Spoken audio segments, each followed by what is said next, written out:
If this mischievous financial policy, which has its origins in North America, shall become indurated down to a fixture, then that government will furnish its own money without cost. It will pay off debts and be without debt. It will have all the money necessary to carry on its commerce.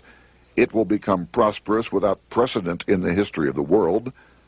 The brains and wealth of all countries will go to North America. That country must be destroyed, or it will destroy every monarchy on the globe. The scheme was effective, so effective that the next year, 1863, with Federal and Confederate troops beginning to mass for the decisive battle of the Civil War, and the Treasury in need of further congressional authority to issue more greenbacks, Lincoln allowed the bankers to push through the National Bank Act. These new national banks would operate under a virtual tax-free status and collectively had the exclusive monopoly power to create the new form of money, banknotes. Though greenbacks continued to circulate, their numbers were not increased. But most importantly, from this point on, the entire U.S. money supply would be created out of debt by bankers buying U.S. government bonds and issuing them for reserves for banknotes. As historian John Kenneth Galbraith explained it, in numerous years following the war, the federal government ran a heavy surplus. It could not, however, pay off its debt, retire its securities, because to do so meant there would be no bonds to back the national banknotes. To pay off the debt was to destroy the money supply. Later in 1863, Lincoln got some unexpected help from Tsar Alexander II of Russia. The Tsar, like Bismarck in Germany, knew what the international money changers were up to and had steadfastly refused to let them set up a central bank in Russia. If America survived and was able to remain out of their clutches, the Tsar's position would remain secure. If the bankers were successful at dividing America and giving the pieces back to Great Britain and France, both nations under control of their central banks, eventually they would threaten Russia again. So the Tsar gave orders that if either England or France actively intervened and gave aid to the South, Russia would consider such action as a declaration of war. He did the same with part of his Pacific Fleet and sent them to port in San Francisco. Lincoln was reelected the next year, 1864. Had he lived, he would surely have killed the national bank's money monopoly extracted from him during the war. On November 21, 1864, he wrote a friend the following: The money power preys upon the nation in times of peace and conspires against it in times of adversity.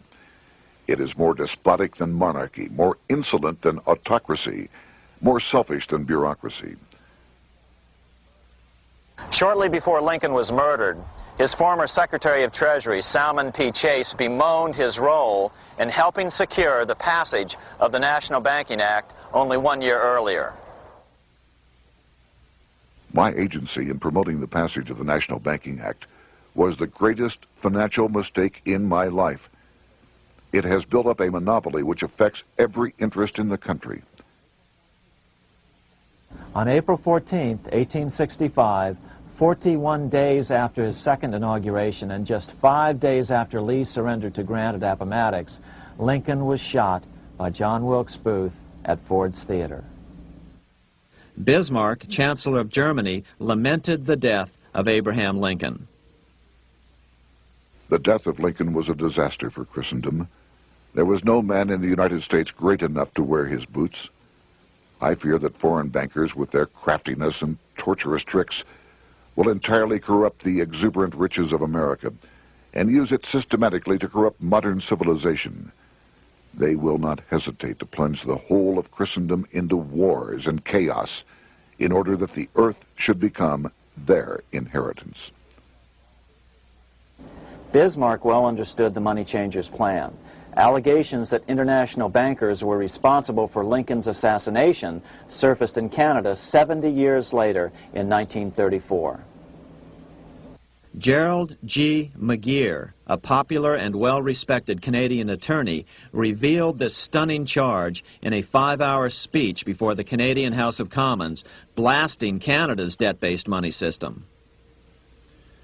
Remember, it was 1934, the height of the Great Depression, which was ravaging Canada as well.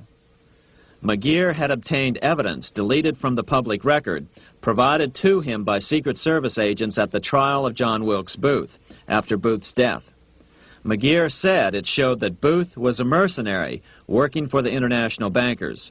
According to an article in the Vancouver Sun of May 2nd, 1934, Abraham Lincoln, the martyred emancipator of the slaves, was assassinated through the machinations of a group representative of the international bankers who feared the United States president's national credit ambitions. There was only one group in the world at that time who had any reason to desire the death of Lincoln. They were the men opposed to his national currency program and who had fought him throughout the whole Civil War on his policy of greenback currency. Interestingly, McGeer claimed that Lincoln was assassinated not only because international bankers wanted to reestablish a central bank in America, but because they also wanted to base America's currency on gold. Gold they controlled. In other words, put America on a gold standard.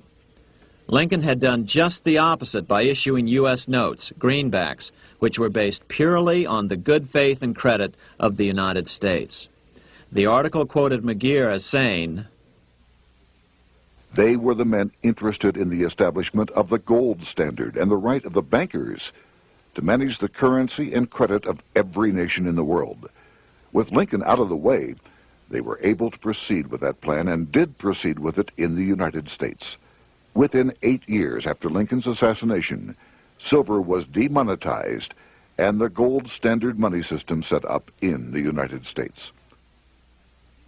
Not since Lincoln has the U.S. issued debt-free United States notes. These red-sealed bills, which were issued in 1963, were not a new issue from President Kennedy, but merely the old greenbacks reissued year after year.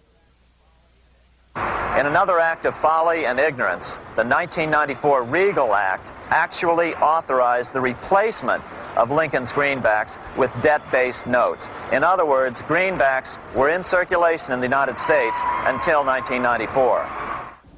Why was silver bad for the bankers and gold good? Simple. Because silver was plentiful in the United States. It was very hard to control. Gold was, and always has been, scarce. Throughout history, it has been relatively easy to monopolize gold, but silver has historically been 15 times more plentiful. With Lincoln out of the way, the money changers' next objective was to gain complete control over America's money. This was no easy task. With the opening of the American West, silver had been discovered in huge quantities. On top of that, Lincoln's greenbacks were generally popular. Despite the European central bankers' deliberate attacks on greenbacks, they continued to circulate in the United States, in fact, until a few years ago. According to historian W. Cleon Skousen, right after the Civil War, there was considerable talk about reviving Lincoln's brief experiment with the constitutional monetary system. Had not the European Money Trust intervened, it would have no doubt become an established institution. it is clear that the concept of America printing her own debt-free money sent shockwaves throughout the European central banking elite. They watched with horror as Americans clamored for more greenbacks. They may have killed Lincoln, but support for his monetary ideas grew. On April 12, 1866, nearly 1 year to the day of Lincoln's assassination, Congress went to work at the bidding of the European central banking interests. It passed the Contraction Act, authorizing the Secretary of the Treasury to begin to retire some of the greenbacks in circulation and thereby contract the money supply. Authors Theodore R. Thorin and Richard F. Warner explained the results of the money contraction in their classic book on the subject, The Truth in Money Book. The hard times which occurred after the Civil War could have been avoided if the greenback legislation had continued as President Lincoln had intended. Instead, there were a series of money panics